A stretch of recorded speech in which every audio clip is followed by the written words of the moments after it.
Hey, this is Everett, producer of The Scalpel. Glad you're joining us. In this episode of The Scalpel, it's a simulcast of Tommy's podcast, hosted by Thomas Patrick Carrigan. You can find links to all of TPC in the show notes. Dr. Rose and Tommy discuss COVID mandates, to vax or not to vax. And a little hint, we are not anti-vax. And what I think is the big one, the challenge to follow the science. Guess which side of the argument is following the science and which side has politicized COVID from the very beginning. It's time to pay attention, folks. If truth matters, open your eyes. The Scalpel with Dr. Keith Rose. Cutting down to the truth through history and experience. Subscribe to The Scalpel wherever you listen to podcasts. Follow us on Instagram at The Scalpel Podcast, on Twitter at The Scalpel Edge. Email kfr@scalpeledge.com or the website scalpeledge.com. The next episode of The Scalpel starts now.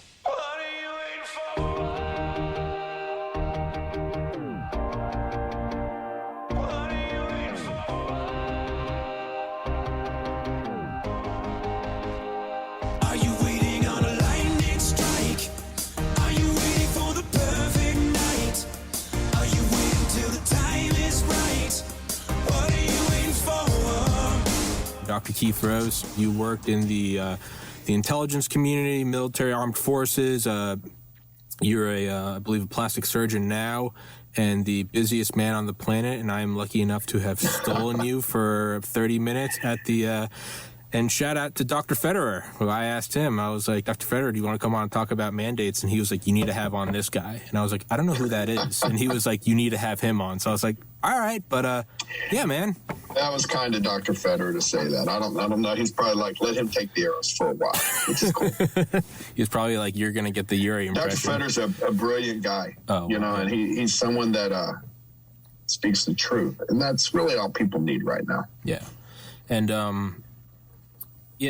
for speaking the truth, I got permanently banned from YouTube, and as of often the criticism I get is that I'm some anti-vax whack job, and as I'll say for the millionth time, I graduated with a biology degree, I got into medical school, I got into pharmacy school, I published research in aquatic toxicology. I am not anti-vax. What I am anti is censorship and suppression. Science does not need a gatekeeper. Science does not need a goalkeeper, no one to keep score. Science is that which remains. It's much like an element, that which you cannot boil down more. And the idea that not only are we going to have these vaccine mandates, but that thou shalt not speak of it, to me is, at worst, it reeks of totalitarian control. At best, it reeks of incompetence. What are your thoughts on it, man? Well, I mean, wow, that's a wide open question. What you said about science is good, because science has always been about the question. I mean, you have to question science. If we followed the science back in, 200 years ago, we'd still be bleeding people to death. Yeah. Right? If we followed the science, during the Civil War, every time someone had an extremity injury, we'd just whack it off. Mm-hmm. Because that was the science back then. And probably that was good science because they didn't have antibiotics. They didn't have advanced wound care that we have now.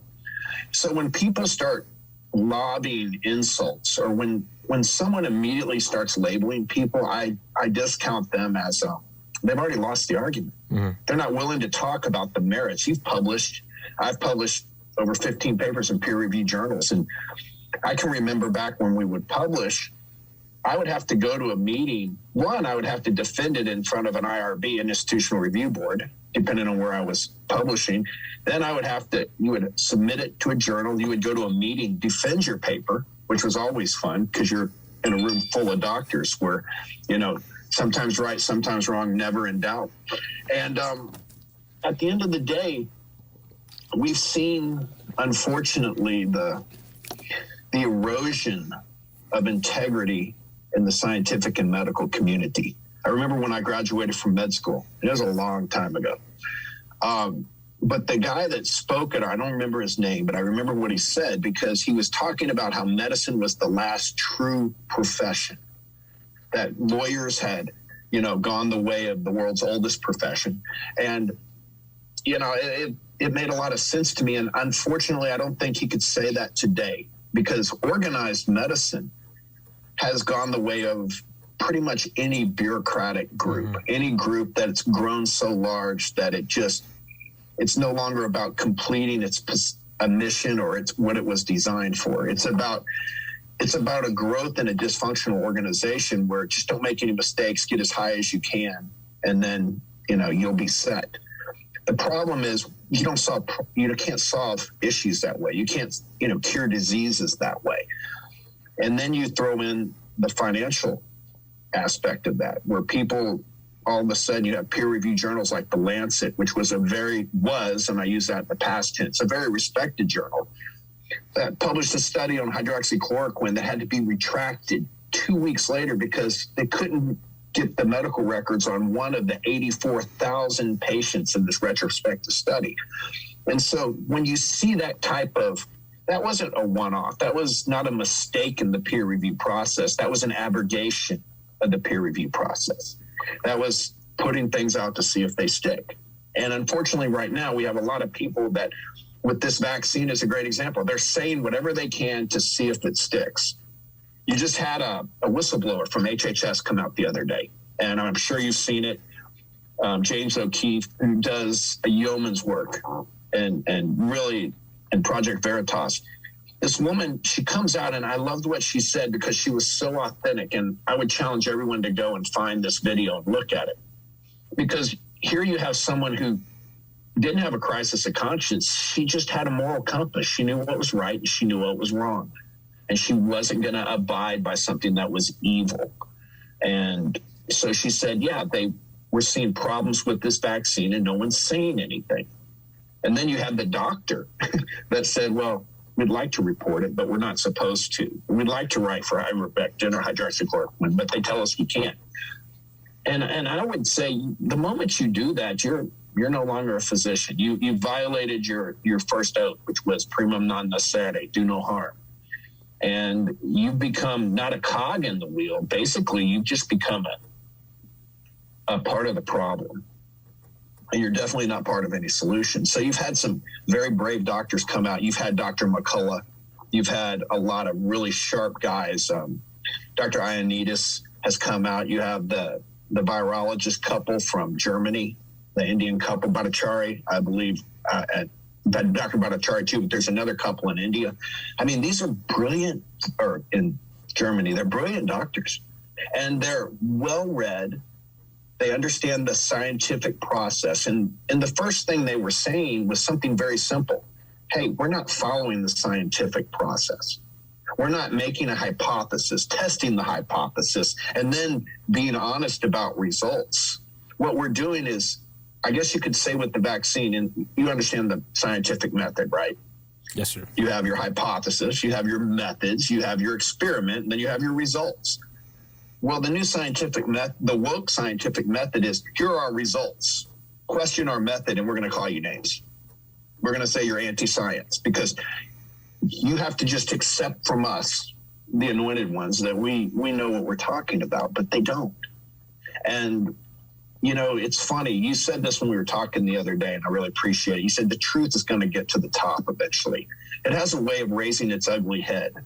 And, Goebbels even said it best. Goebbels said, repeat a lie enough times, it becomes the truth. But he also, in a later interview that no one talks about, says, yeah, but eventually the truth is going to get out. So you got to push it as hard as you can and protect it.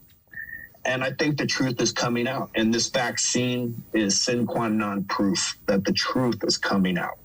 That these vaccines are by all accounts, not to be vaccines. And what I mean by that is the definition of a vaccine is something that would prevent you from getting the disease that the vaccine is there for. And not only prevent you from getting it, but prevent you from spreading it.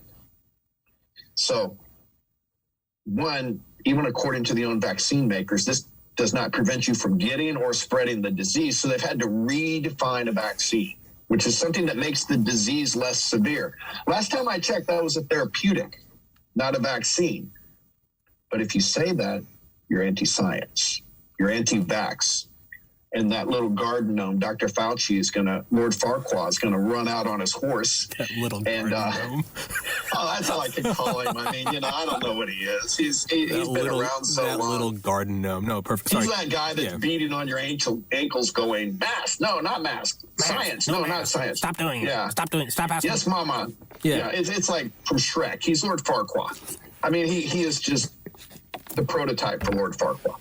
But anyway, he's out there and he's been caught in so many contradictions. And then you have reputable doctors like Dr. McCullough, one of the most published people on coronavirus. I mean, a board-certified cardiologist. This guy is a brilliant man, but he's also something that we need in the medical community. He's someone with integrity. He's someone that is willing to risk his life, his fortune, and his sacred honor for the truth. And I think we need more of that. And this vaccine has really showed where people are right now. Yeah. It's the truth will come out. And there's another quote, I can never remember who it's by, but it's the truth is like a perfect fabric. It's something that can't be cut. There's no missing pieces. There are no threads. You can cover it up for a while. You can do a really good job of covering it up. Or another one is like, it's like sunlight. If you want to sleep in during the day, like you can close the blinds still a little. You can put a blanket over the window. I did this in college. You can nail a blanket over the window. No sunlight. Eventually it falls off, or you open the door, or someone knocks on it and you see some light. You cannot stop. You can create a blacked out room. But if it's the middle of the day, the sun will come through, and maybe you can go your whole life. But you go 100 years, the wood in the walls are going to start rotting, and eventually some plaster is going to fall through. The light comes through. And another analogy I always use is something like JFK. That's a political thing where let's say he was whacked by some conspirators. There might be a dossier out there that was burned, and that information no longer exists. You can't find it because someone burned it. Unlike I've had on Charlie Duke, who walked on the moon. You could argue, you could cover it up and say there's no moon landing there. Eventually, we're seeing now with civilians going into space, eventually, on a long enough timeline, someone's going to send up a telescope or someone's going to go walk there themselves, and they're going to find the footprints, and they're going to go, here it is. He was here. Eventually, any sort of plaster wall you put around the truth, it will break apart eventually. You can do a very good job of covering it up, but it will break out. It will seep through, and especially with something like biology. Again, if it's a political, maybe you could hide it forever. But I mean, Joseph Lister came to the United States and went on like a medical tour to talk about like using phenol or an alcohol to like clean wounds. He was laughed out.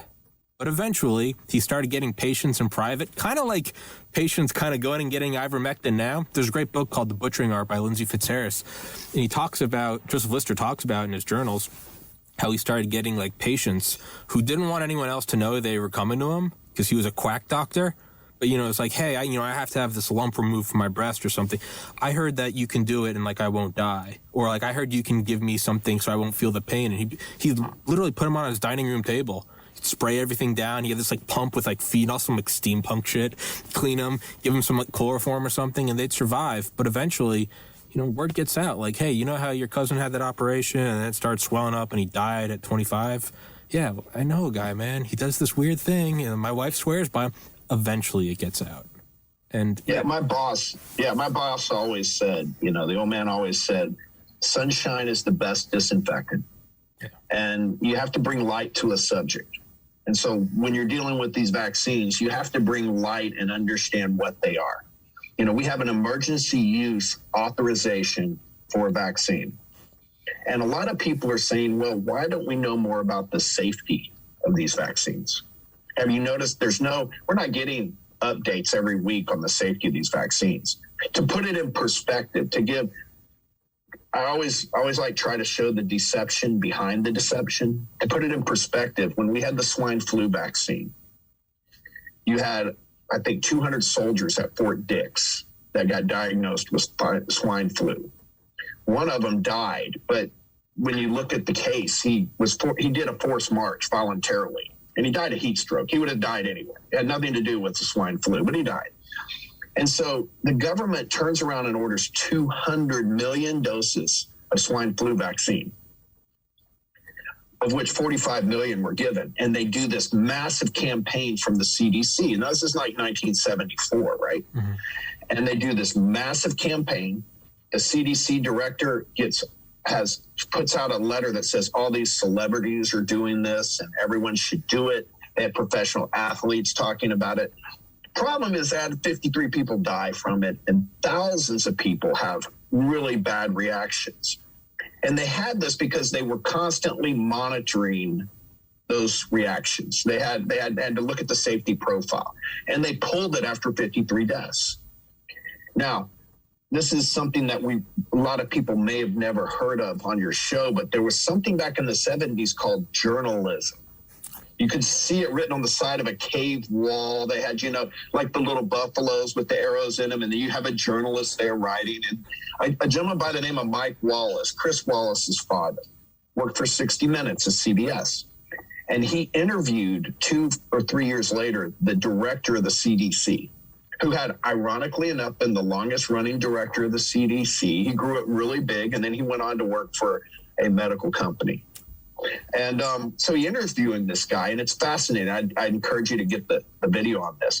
It's 60 Minutes, and Mike Wallace just destroys this guy. Shows him to be, like you said, an absolute liar. The truth comes out. And so he says, how many cases did you have after that initial outbreak of swine flu in the United States? How many were confirmed diagnosis? And he said, none. How many around the world? He goes, well, we had some reports, but no confirmed diagnosis. So they did. 200 million vaccines were ordered, 45 million were given without a single confirmed diagnosis after the initial, quote, outbreak. And then he asked the guy, and it's interesting because they're interviewing a scientist that warned about this vaccine being very dangerous. Because, and this is important, I don't want to lose anyone in the weeds, back with the swine flu, the vaccine that was approved to be given was not the vaccine that was given. So they said the swine flu vaccine was approved. It was, but it's not the one that they gave. They used the testing results from one vaccine to get the approval and then gave a completely different vaccine. And it all comes out on 60 Minutes. That and the fact that this whistleblower said, I told them that this would be very dangerous. And when they confront the CDC director, he makes a really interesting statement. Mike Wallace just grills him and says, people were dying. This scientist says he told you, and you admit that this was a dangerous vaccine. And he said, well, that wasn't the consensus of the science at that time. The same thing Dr. Fauci's saying today. So now let's fast forward to what we have right now. We have an EUA for 3 vaccines, but we just had an FDA approval. The FDA approval is for a vaccine called, I believe it's Comirnaty or Comirnaty. Comirnaty. Yeah. That's not in the United States. We can't get that. So we still don't have an FDA-approved vaccine in the United States of America. They're still under EUA, which is Emergency Use Authorization. And the bottom line is you can't mandate an EUA because that violates federal law. It is federal law that you cannot mandate a vaccine that's under emergency use authorization because it's by definition an experimental product. And so when anyone gets an experimental product, we have a government that loves to get the world's opinion on everything and talk to our global partners. Well, if they want to talk to our global partners, they need to ask about the Nuremberg Code, because that's the foundation for ethical medicine. And no one can be coerced to participate in an experiment without informed consent. And they say consent of the individual under the Nuremberg Code it has to happen absolutely. Nothing else can happen if you don't have that consent. So right now, you have a vaccine being given without complete consent, because they can't describe it to you because they're not reporting on the emergency aspect, or the complications of it and the safety profile. Now we can look back and go, well, why aren't we reporting on the safety profile? Well, then you go back to the CARES Act under Obama, and I believe the Proper Act before that, 2 years before. There were 2 omnibus bills passed under Obama that gutted the FDA's safety profile requirements for a vaccine, and also the animal studies for a vaccine. That's why you don't pass bills that, as Nancy Pelosi famously said, we have to pass it so we can read it and know what's in it. So where we are right now is we have an FDA that's saying we don't have to do that because it's not a requirement, and technically they're correct. But the Nuremberg Code, which is, they want us to be under global understanding, the Nuremberg Code is unequivocal. So it's interesting. Can we call the UN to go arrest Joe Biden and all the doctors that are pushing this unethical vaccine? So all your viewers need to understand that the vaccines that you're getting are still under emergency use authorization. And no one can legally order anyone and mandate any emergency use authorization. So you have that as your first step. They can't do it legally. They can't do it as far as even constitutionally, yet people are doing it. A lot of people are being threatened with it. So let's go to the safety profiles that we know about this vaccine. Again, a vaccine is something that usually is a de-attenuated virus that you put into your system, that your body, as a biology major, you understand this, your body goes, oh, that's bad, I'll make antibodies. And your body makes antibodies to it, and it goes after the disease when your body sees it. This vaccine isn't that. This vaccine is, for lack of a better explanation, it's like a little computer code. So you're getting injected with a computer code, which is a messenger RNA sequence of nucleotides.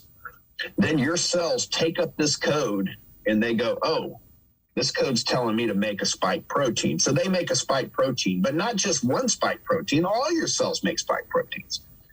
And so now your cells make the antigen that your antibodies identify and go, oh, holy crap, we got to kill this. And that's why you're seeing these cases of encephalitis, which is inflammation of the brain. It's why you're seeing cases of myocarditis, which is inflammation of the heart. It's why you're seeing cases of dermatitis, inflammation of the skin, because your body is it's attacking itself. And that's just the acute or the early consequences of this. We don't even know what the later consequences are, because we know this affects CD8 function, the cells that do the surveillance for killing tumors in the body, that prevent us from getting cancer. We don't know what that's going to do. Now, the CD4, the helper cells, were the ones that were attacked in AIDS. But CD8 cells are what are being broken down, my understanding, with these vaccines. So you have a vaccine that's not a vaccine, using experimental gene therapy that's under an emergency use authorization. And the last thing I would tell people, so now you understand what it is, you understand what it does, and you understand we don't even understand the complete safety profile. What we know unequivocally is there's been over 12,000 deaths, and it's probably more now, from this vaccine as voluntarily reported on the VAERS system. I think it's higher. There's been, I think it may be 21,000 now. There are hundreds of thousands, and maybe it'd be 500,000 adverse reactions. I mean, bad adverse reactions to this. Put that against 53 deaths and several thousand. We are at 14,000 as of today. Yeah, 14,000 that we know of. And according to this whistleblower, they've had a lot of deaths that they're not reporting at HHS, and you can look at that and multiply it. I can tell you that people that come in after the shot, after the vaccine, if they're sick and have a COVID, they diagnose them with pneumonia and send them home. They don't give them a COVID diagnosis. And when they test someone in the hospital asks them their vaccine status. If they've had the vaccine, the cycle count on the PCR is 28. If they haven't had the vaccine, then they go up to 40 plus, which at 40, you could probably make a glass of water positive for COVID. I don't know.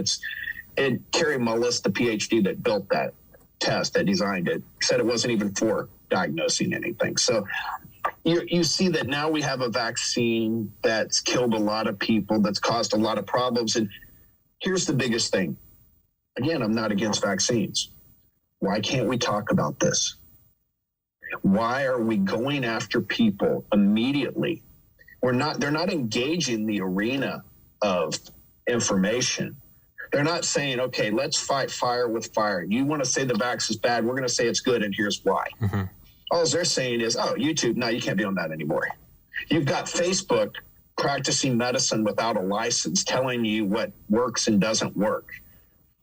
And I'll say something that I don't know a lot of people will say. I believe that there's enough information out there on this disease that doctors that send patients home without treatment are committing malpractice. Mm-hmm.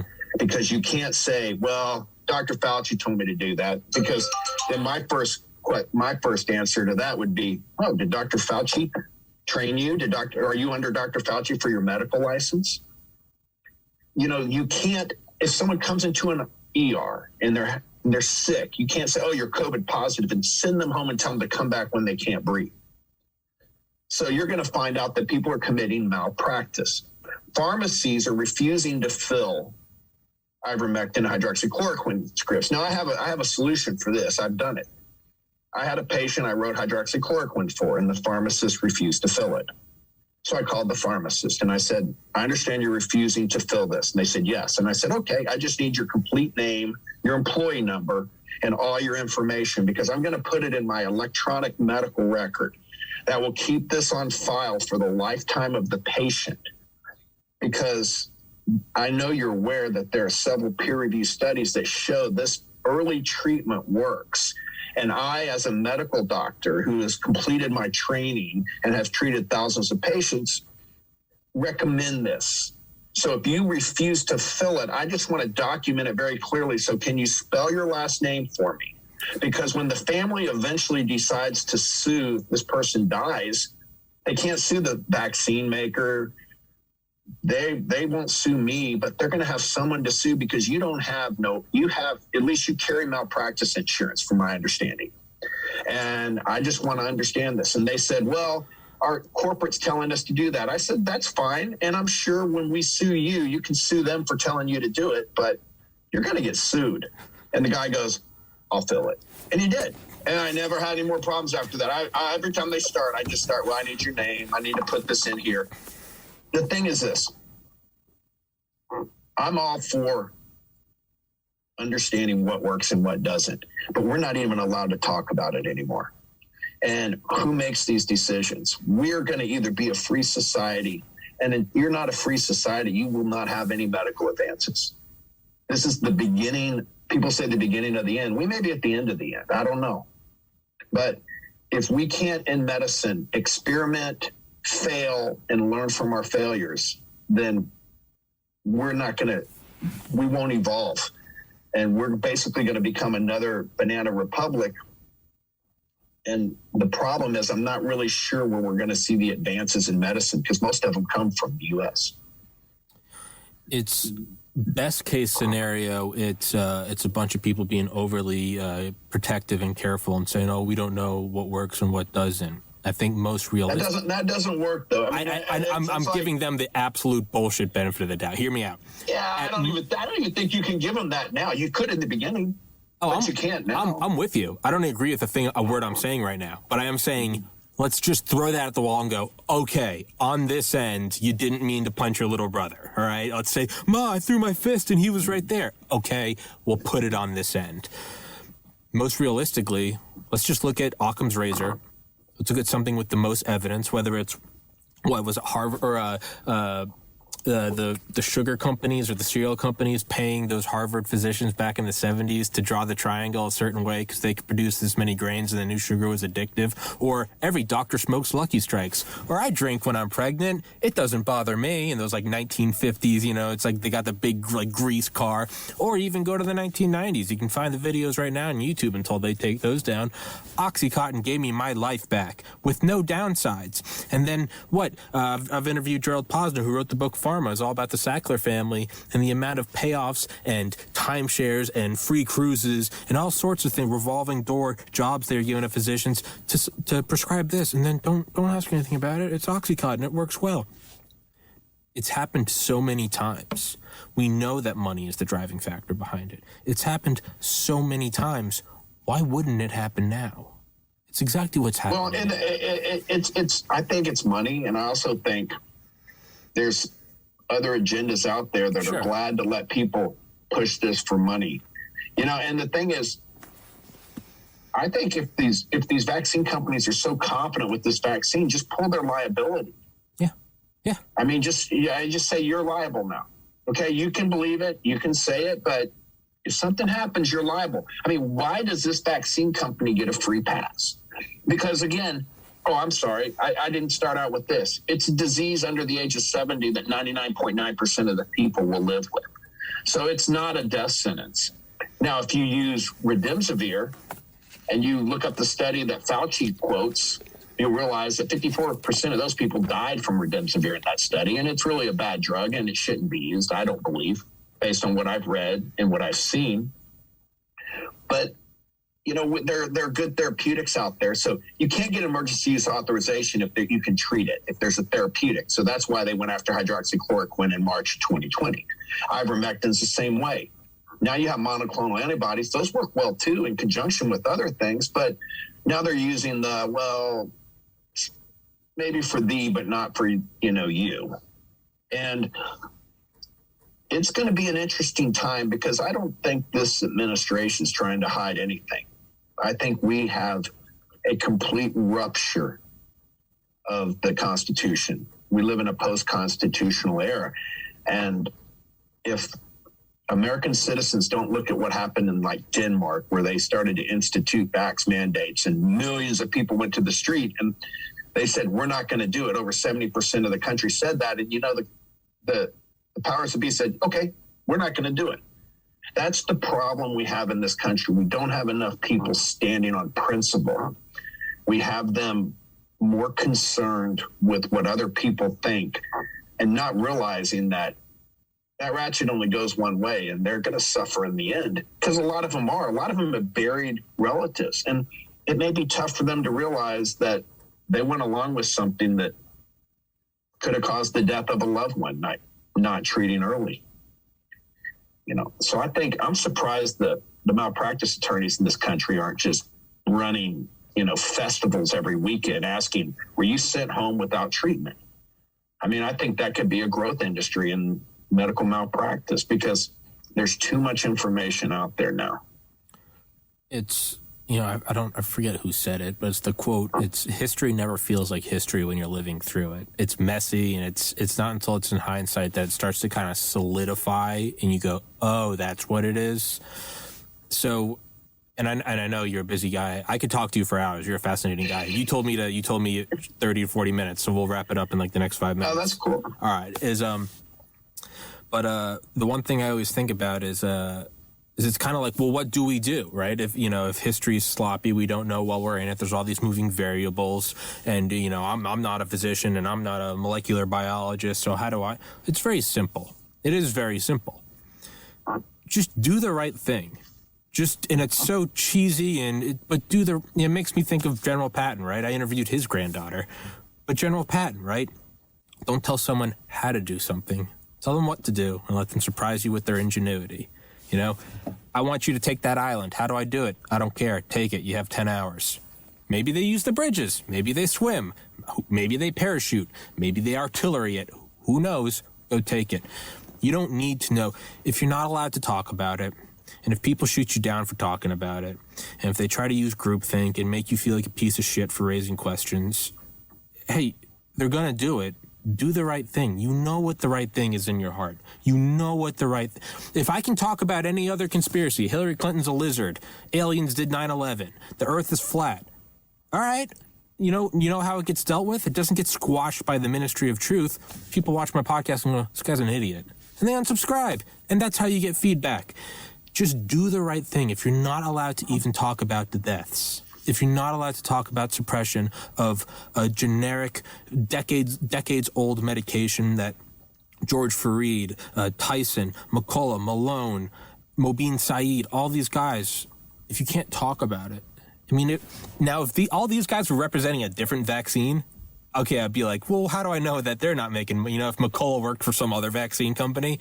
But the fact that the very thing they're pushing and arguing for is for generics, and they're not even saying, some of them are saying don't take the vaccine. A lot of them are saying, if you want it, go for it, or if you want this, go for that. the fact that, as the great philosopher, fat comedian Tim Dillon said a couple weeks ago, it's one thing when people don't like answers, but we're rapidly approaching a society where you can't even ask the questions, and that is the end of America. Well, we're at that now. I mean, what's the rapper the other day? Nicki Minaj. Nicki Minaj. When Nicki Minaj has become, my daughter's 12. We're sitting at the table the other day. How you doing, baby? She says, when Nicki Minaj has become the voice of reason in this country, we've got a problem. And you know what? I want to give her some credit. What she said was very measured, was appropriate. She didn't say, don't take the vaccine.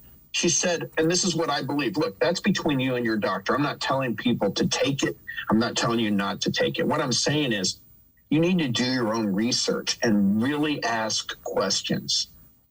I have a lot of people that say, my doc was just telling me to take it. Okay, if they do, ask them, what are the pros and the cons? What do the studies say?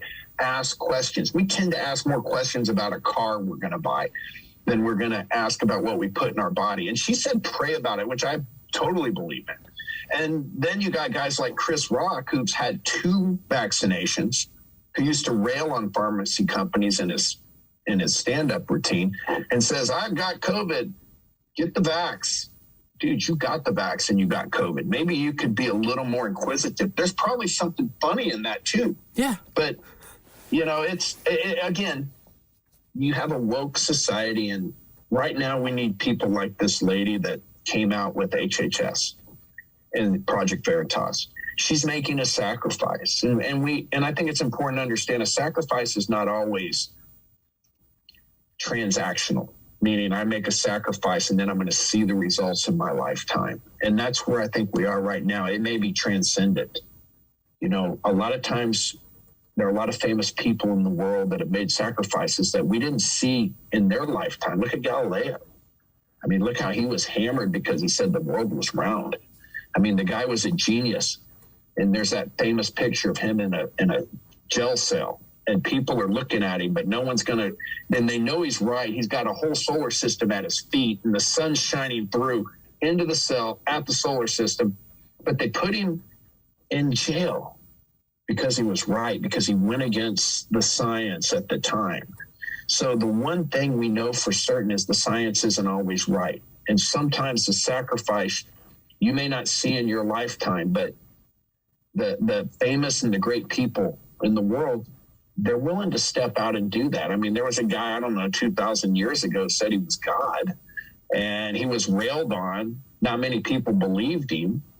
They crucified him. He rose again, and then not many people saw that, and there was a big question mark during his life on earth, yet it's the most read book in the world is the Bible, and we all know Christ is who he says he was. But at the time, no one believed it. Not the masses, not the majority. So I think it's imperative for everyone to look to your faith and look to yourself and realize, are you going to stand for truth? Are you going to go down that rabbit hole where it's going to be hard to look at yourself? Because, I know there are a lot of doctors out there. When you're alone, do you feel good about yourself? I mean, I think I'm just guessing, but I'm guessing the antidepressant meds are really gone up in use lately. That and alcohol is my best guess. But, I think there's some good people out there. I think we have to stand as a nation. I think what you're doing, having young guys get out there and speak truth to power, which is so funny because the old rebels, we're like the punk rockers, right?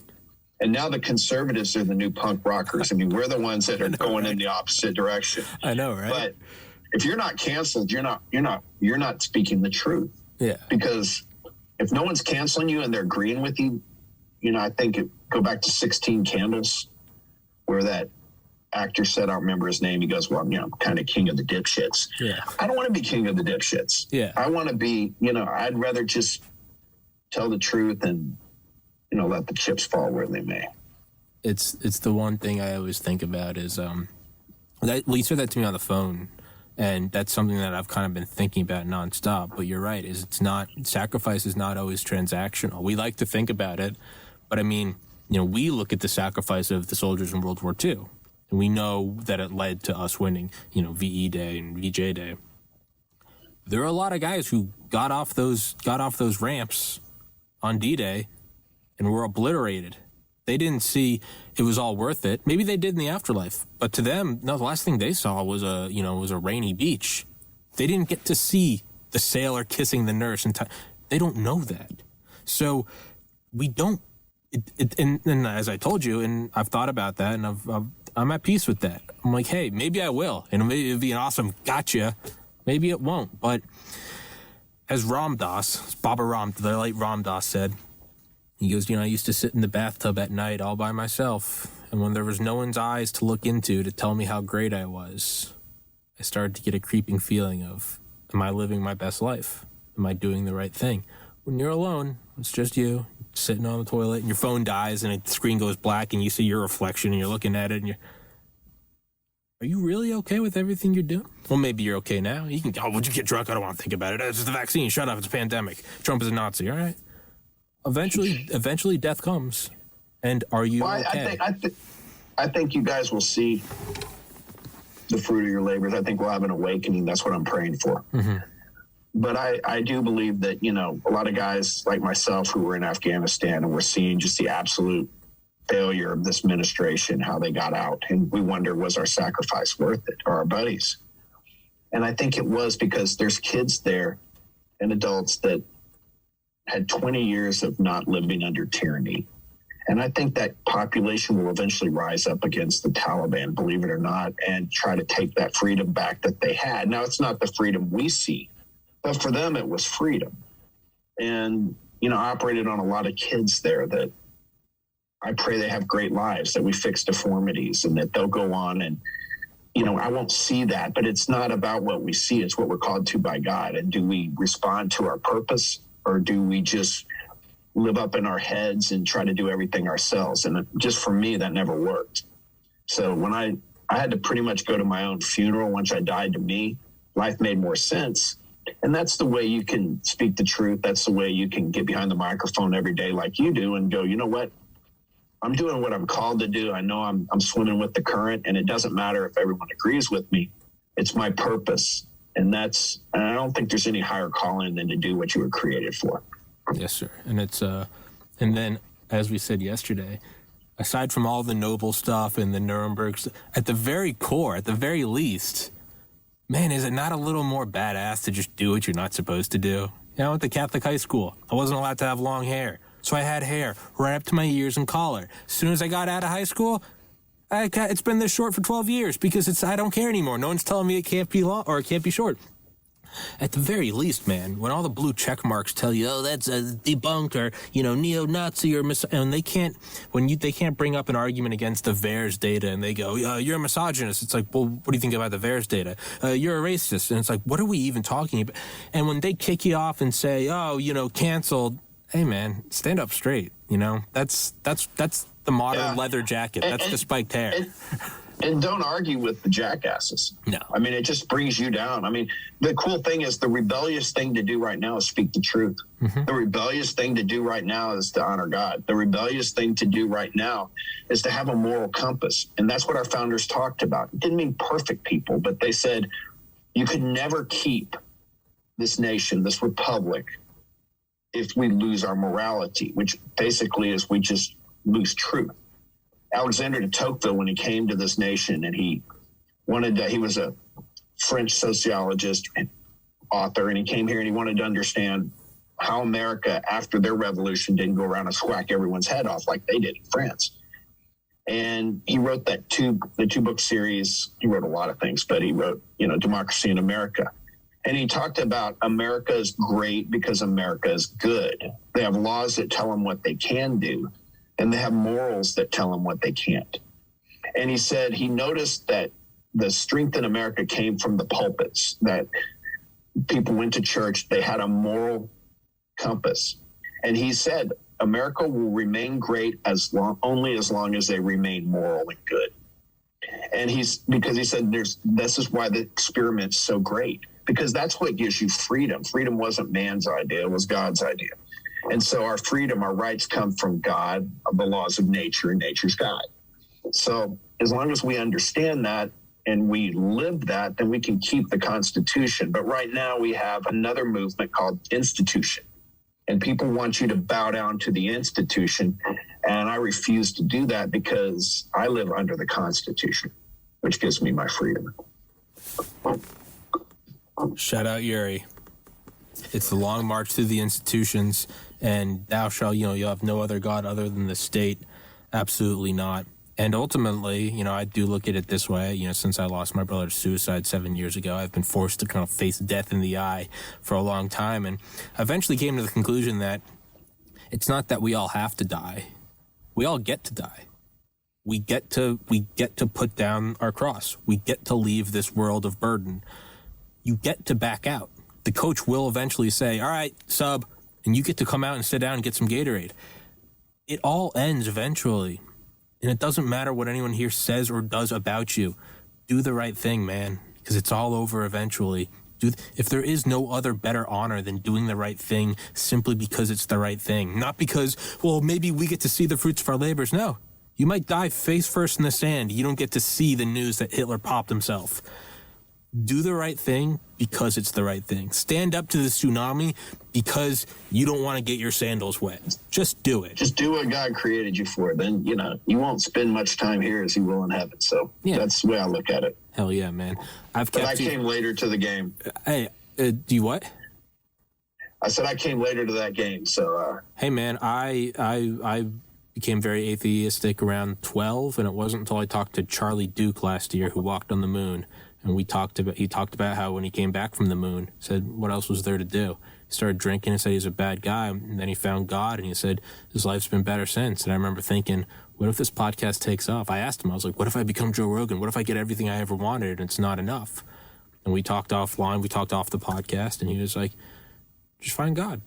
And I was like, yeah, it's nothing else. There's no enough. Trust me. I've tried that. It wasn't until I got blown up. Yeah, you can't fill that hole because it's an empty void.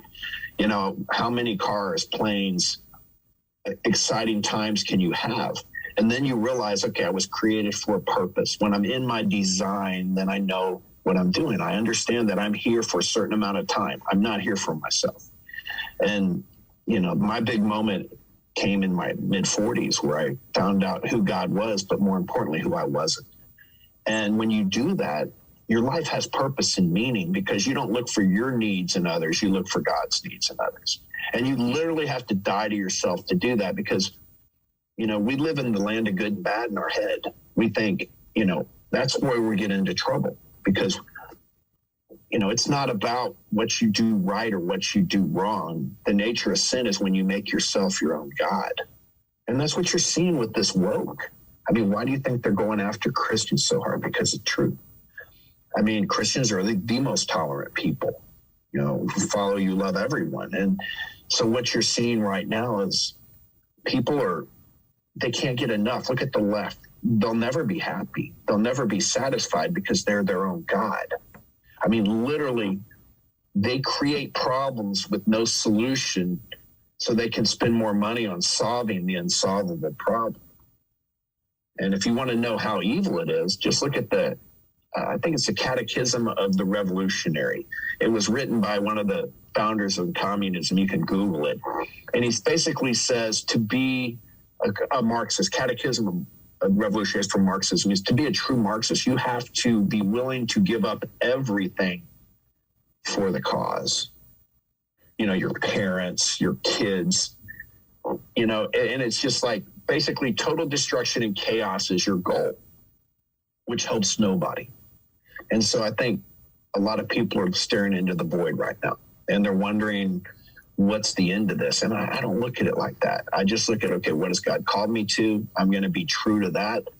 I'm going to live out my purpose, because if I can wrap my mind around doing it, then it's not God. And right now we need a miracle. And right now I'm extremely weak compared to what I see. And then that's usually when God shows up. So I've got a lot of faith. That'll be good. So do I. I had on Tony Tedeschi, who was a firefighter who served at Ground Zero on 9/11, lost a lot of friends there.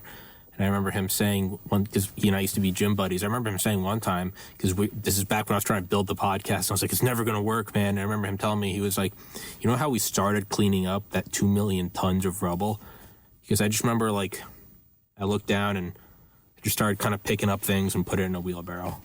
It's just one guy. Everyone was just like, let's start. And I was like, just start, do what you can. And eventually, and they construct a new tower. And it's just do what you can. And, you know, I've brought this up before, is, Martin Luther King, right? Darkness can't drive out darkness, only light can drive out darkness. The left, cancel culture, it creates nothing. All it does is destroy. And once it destroys let's get rid of the rightmost inch on a ruler. So you get rid of inches, 11 through 12 on the ruler. Well, what do we do now? Let's get rid of the rightmost inch. So you get rid of inches 10 through 11, 9 through 10. You destroy everything. That's not woke enough. Now that's not woke enough. Now that's not woke enough. Robert F. Kennedy Jr., right? Leftist icon just 4 years ago. Trump, we don't build walls, we build bridges. And everyone's, yes, queen. And then he goes, vaccine mandates are bad. And they say, crucify him. There's never enough. You cannot be Nicki Minaj, strong woman of color, elevator voice. I think we should do our own research. You dumb bitch. What are you, a doctor? I mean, those are comments. And it's just like, yo. No, well, look, it takes no energy to produce darkness. The only way you get darkness is the absence of light. Mm-hmm. So when there's no truth, you have darkness. As long as you can put a match in darkness and it'll illuminate it. If it's really dark, it'll illuminate the entire room. So when we see whistleblowers come out, when young folks like yourself speaking truth, you're these points of light, and darkness only fills a vacuum. It can't project itself. It has no energy. It only comes in the absence of light. We won't crumble from outside. We will crumble from within if we stop speaking the truth and forget why we got here and how we got here in the first place. It's the difference between destruction and construction is, you can light a match and burn down a forest, or you can build Manhattan. One of them's a lot more difficult and it's a lot harder, but which one's better? A burned out husk of a countryside, or 1930s Manhattan with the Empire State Building? And it's just do the right thing. Everyone, I believe, in their heart truly knows what the right thing is. Deep down. You know what it is. You don't need anyone to tell you. You don't need to get the dictation from on high. You know what's good in your heart. You know what it is. And well, that's why it has to be in your heart. It can't be in your head. Yes, sir. That's the problem, is people live in their head. Your heart's going to speak the truth to you. A lot of times we don't want to pay attention to that. So we get up in our head and who do you talk to yourself? Who do you talk to the most? Yourself. And you can talk yourself in and out of everything, especially when you are your own God. That's why I tell people, go down to your heart, get out of your head, because, too many folks are living up in their head and they don't make the best choices. No, it's not. I've kept you for twice the amount of time you requested. All right, brother. Because I'm a terrible host and I can't be trusted. But thank you so much for coming on, man. What a pleasure that was. And shout out Yuri. Proof that you can turn it around. You can turn it around, and now 30 years later, 40 years later, we're still talking about Yuri. You can make a change. And thank you so much, man. God bless. God bless America. Yes, sir. Check out my podcast. Yeah, it's cheaper than therapy for me, but we want to get the word out. So check it out. The Scalpel with Dr. Keith Rose. It's on all the podcast things. I don't do any video. It's just quick hit, but it's grown pretty big. And what we want to do is we want to get the word out. Yeah. To me, that's all it's about. I swore I would never do this, but I woke up one day and realized that someone had to speak the truth. So you got to take the arrows. You thought I was going to do you dirty and not plug your podcast? Come on now. No, I didn't. I was coming in. I was coming in to serve you up. No. First of all, I never talked about it. Most of the time I end an interview, I never say anything. But I remember my producer texted me and goes, "You better say something about your podcast," because I never do. Yeah. Because I don't care. It's not sponsored. I don't want anything. Yeah.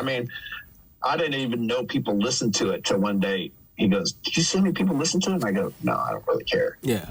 Yeah. No, every once in a while. It's my therapy, man. I just do it. Keeps me sane, man. These conversations, this is stuff people pay for. It keeps people alive for me, so that's a good thing. I have an outlet. It keeps me sane. No, but everyone, I have on authors. Everyone's at the very end. They're like, "Oh, in my book," and I'm like, "Come on, brother, you thought I wasn't gonna plug the book? Like, I know it. It's you know what? I don't even care if they go there. I know, but no, if you have trouble sleeping at night, it's awesome. No, it's put it on, put the thing on, and you just drift off. Dude, it's your creative work. People are like, I read a news article. They're like, I'm so embarrassed. I always check how many views.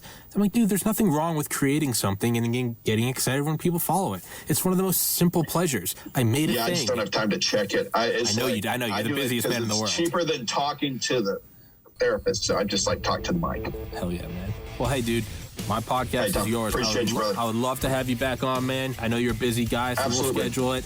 God bless America. Stay safe. Check out The Scalpel. Do the right thing, everyone.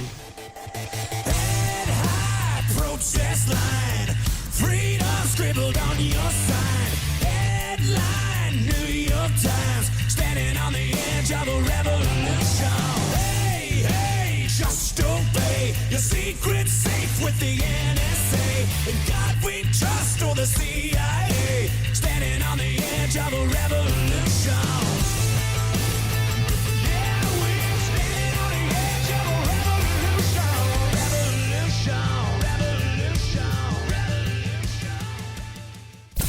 The Scalpel with Dr. Keith Rose. Give us a 5-star rating on Apple Podcast and subscribe to The Scalpel wherever you listen to podcasts. Follow us on Instagram at The Scalpel Podcast, on Twitter at The Scalpel Edge, email kfr@scalpeledge.com, or the website scalpeledge.com.